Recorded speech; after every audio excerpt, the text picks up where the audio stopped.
Sumainyo ang Panginoon. At sumaiyo rin. Ang mabuting balita ng Panginoon ayon kay San Marcos. Papuri sa iyo, Panginoon. Noong panahong iyon, may ilang Saduseyo na lumapit kay Jesus. Ang Saduseyo ay naniniwalang o naninindigan na hindi muling bubuhayin ang mga patay. Guro, anila, naglagda po si Moises ng ganitong batas para sa amin.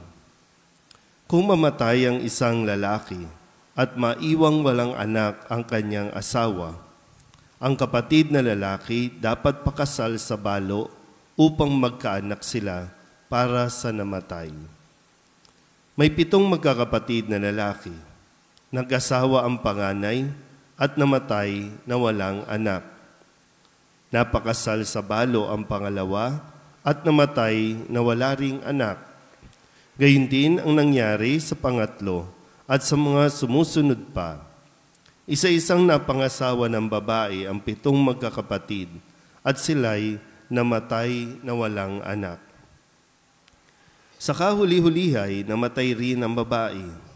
Ngayon, sino po sa 7 ang kikilalanin niyang asawa sa muling pagkabuhay, yamang napangasawa niya silang lahat?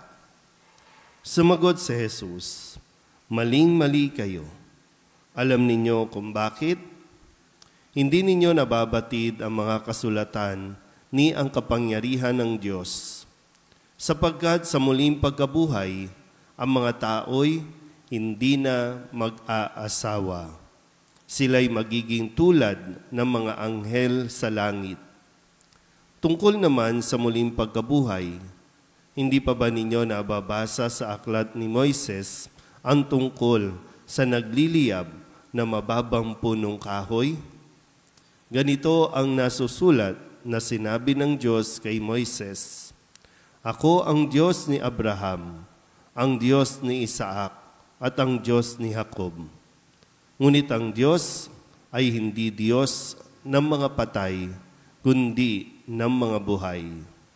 Maling-mali kayo. Ang mabuting balita ng Panginoon. Pinupuri ka namin, Panginoong Hesukristo. Maupo po ang lahat. Isang magandang umaga po sa inyong lahat.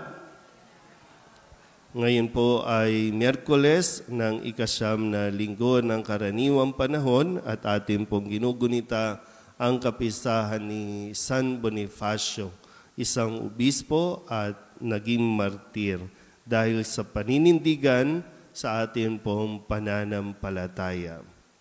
Bilang mga Katoliko, tayo po ay itinuturing na mga tagasunod, alagad ni Kristo. At bilang alagad, nagpapatuloy po ang ating pagtuklas ng ating pananampalataya. Sa umpisa, natanggap natin ang pananampalataya, karamihan sa atin ay noong sanggol pa. Kaya nga sa yung pagtitiwala ng simbahan na ang mga magulang, ninong at ninang ang magtuturo sa bata habang siya ay lumalaki kung ano ang pananampalataya na ipinagkaloob sa kanila. Naintindihan ba? Kasi kadalasan o karamihan sa atin, Katoliko lang tayo sa pangalan. Pero hindi natin lubusang inuunawa o tinutuklas kung ano at paano ang maging Katoliko. Mahirap yung pangalan lang dahil bininyagan ka lang. So, doon nagsisimula, pero hindi doon nagtatapos para masabing tayo ay Katoliko. So, pagiging Katoliko, marami tayong dapat na tinutuklas. Andyan yung ating pananampalataya. Nire-recite natin ito tuwing linggo kapag nagdarasal ng rosaryo, no, ang sumasampalataya sa Ama, Anak at Espiritu Santo. Bahagi na dyan, sumasampalataya tayo, no, sa muling pagkabuhay. Kaya nga ito yung tinuturo ni Jesus sa mga Saduseyo na naninindigan na hindi na muling bubuhayin ang mga patay. Ay si Kristo mismo namatay at muling nabuhay para ang mga namatay ay Kanya rin muling buhayin. So sabi ni Jesus sa mga Saduceo na naninindigan tungkol dito sa wala nang pagkabuhay uli. Sabi niya, maling-mali kayo. Although yung kanilang halimbawa ay medyo may pagka-imposible, pero nagbigay lang ng halimbawa para iparating ang kanila pong paninindigan na walang muling pagkabuhay. Kaya nga yung halimbawa tungkol sa mga pag-asawa o mag-asawa, naintindihan ba yung bahaging ito na sa pag-aasawa o ang pag-aasawa, dito lang yan. Pero inaasahan natin na kayong mag-asawa ay magtutulungan para mabuhay uli o pagtapos ng buhay dito ay mapunta sa langit. Sa tingin niyo ba, kayong mag-asawa mapupunta sa langit? Isip din na mabuti.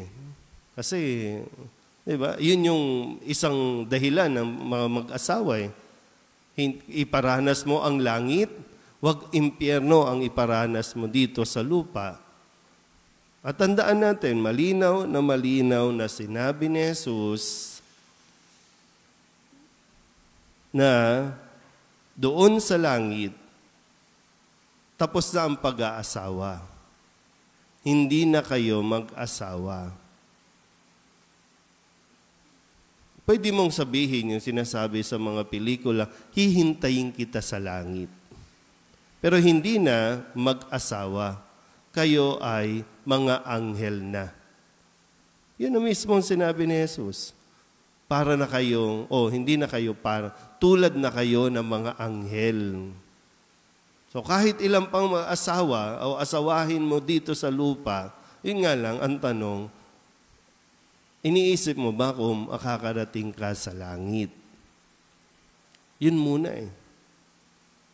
Laging iniisip natin, mag-aasawa ngayon, sa susunod na buwan, maghihiwalay, aasawa ulit. Kaya ganyan, gusto natin may divorce eh. Kasi anytime, pwede. Pag ayaw ko na sa'yo, then maghiwalay tayo, mag-aasawa ko ulit. So, makailang beses man yan, okay, sige. Pero yung tanong, makakarating ba sa langit? Sa pinaggagawa natin. Kung sakali lang hindi kayo okay, konting tiis lang. Matatapos din yan. At doon sa langit, ulitin ko po, bahagi ng ating pananampalataya, sinasabi ni Jesus, hindi na kayo mag-asawa. Dito lang yan sa lupa. Pero kung sakali lang po, nauna na ang asawa ninyo, sumakabilang buhay na ang asawa ninyo, kayong mga buhay pa, move on. Buhay pa kayo, may pagkakataon pa para bumawi, ipagdasal ang mga kaluluwa ng inyong mga asawa. At nawa, yung panahon na inilalagay dito ay maituwid, maitama ang mga pagkakamali. Para nang sa ganon ay magkita-kita tayo, hindi na bilang mag-ina, mag-ama, mag-asawa o magkapatid, kundi bilang mga anghel. Amen?